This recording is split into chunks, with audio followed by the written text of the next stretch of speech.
آگاہ ہو جاؤ کہ اللہ کے جو ولی ہیں، جو دوست ہیں، اولیاء اللہ، ان کے لیے نہ خوف ہے نہ حزن ہے۔ خوف کس بات کا؟ میں تجزیہ کر کے بتا چکا، ہوگا وہی جو میرا رب چاہے گا۔ کوئی شے نقصان نہیں پہنچا سکتی، لا حول ولا قوت الا باللہ۔ کوئی شے نہ آپ کو بھلائی پہنچا سکتی ہے نہ برائی پہنچا سکتی ہے۔ حدیث میں یہاں تک الفاظ آتے ہیں، حضور نے تلقین کیا ہے نوجوان صحابہ کو، اے میرے بچے یقین کر، اگر تمام انسان تل جائیں تمہیں کوئی نقصان پہنچانے پر، نہیں پہنچا سکتے مگر وہی کچھ جو اللہ نے لکھ دیا ہو، اور تمام انسان جمع ہو جائیں تمہیں کوئی نفع پہنچانے پر، نہیں پہنچا سکتے مگر اتنا ہی یا ویسا ہی جیسا کہ اللہ نے لکھ دیا ہو۔ تو انسانوں سے کیا ڈرنا؟ نہ انسانوں سے کوئی توقع نہ امیدیں، اس کی امیدیں قلیل، اس کے مقاصد جلیل۔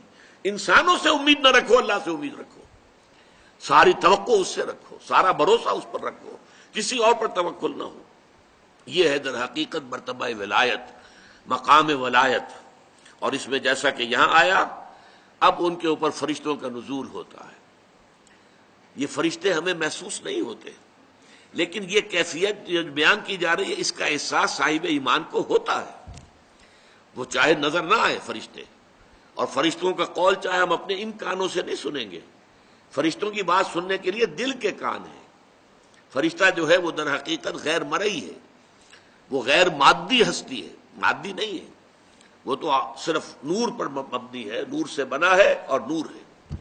لہذا ان کا تنزل ہوتا ہے، وہ کیا کہتے ہیں؟ اللہ تخافوا ولا تحزنوا، وہی نتیجہ، الا ان اولیاء اللہ لا خوف علیہم ولا هم يحزنون۔ زوال خوف و حزن، یہ دو چیزیں ہیں جو ثبوت ہے کہ واقعتاً اللہ پر ایمان موجود ہے، واقعتاً اللہ کی ربوبیت پر دل ٹھک گیا ہے۔ اگر دل پریشان ہے، یہ میرا نقصان کر دے گا، یہ مجھے تکلیف پہنچا دے گا، یہ میرا یہ کر دے گا، وہ میرا وہ کر دے گا، اس سے میری یہ بات بن جائے گی، وہ مجھے یہ فائدہ پہنچا سکتا، لیکن کہتا ہے دعویٰ یہ ہے کہ اللہ پر ایمان ہے میرا، تو یہ در حقیقت یہ دونوں چیزیں ایک دوسرے کی بالکل متضاد۔ توکل، توقع صرف اللہ کی ذات کے ساتھ، اللہ تخافوا ولا تحزنوا، نہ خوف کھاؤ نہ حزن سے دو چار ہو، وابشروا بالجنۃ التي كنتم توعدون، اور بشارتیں حاصل کرو، خوشیاں مناؤ اس جنت کی کہ جن کا تم سے وعدہ کیا جاتا تھا، اہل ایمان سے وعدے کیے گئے ہیں۔ وَلَكُمْ فِيهَا نَحْنُ أَوْلِيَاؤُكُمْ فِي الْحَيَاةِ الدُّنْيَا وَفِي الْآخِرَةِ، ہم تمہارے ساتھی ہیں، مددگار ہیں، پشت پناہ ہیں، حمایتی ہیں، دنیا کی زندگی میں بھی آخرت میں بھی۔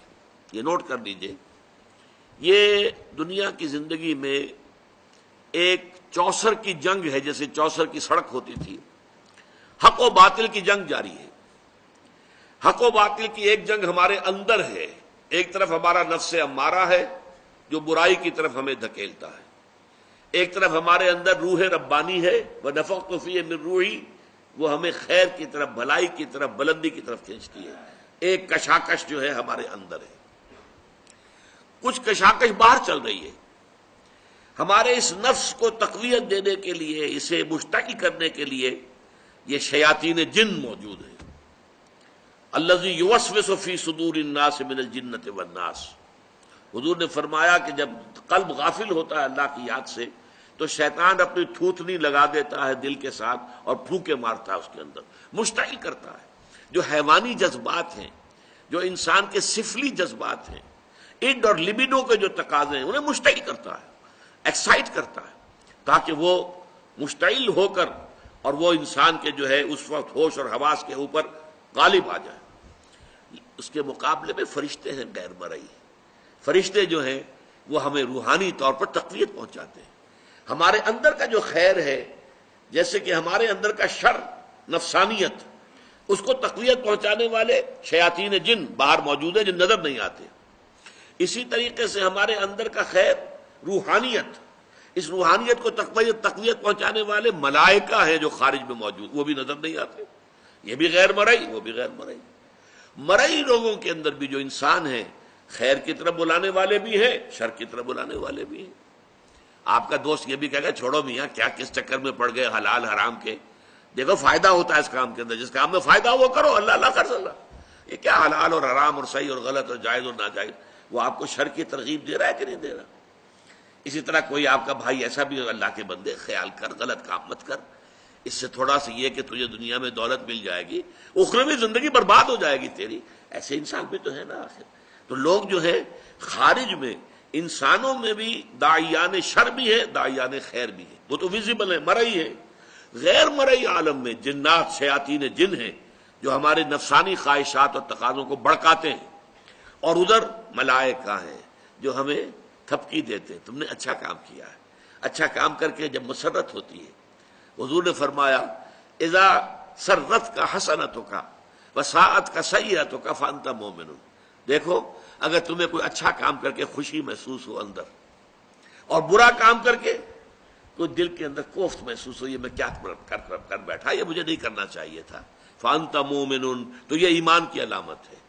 اذا ساعت کا سیئتوں کا وسرت کا حسنتوں کا فانت مومن، بھلائی کر کے خوشی ہو، کوئی برائی ہو جائے تو افسوس ہو، رنج ہو، تو یہ گویا کہ ایمان کی علامت ہے۔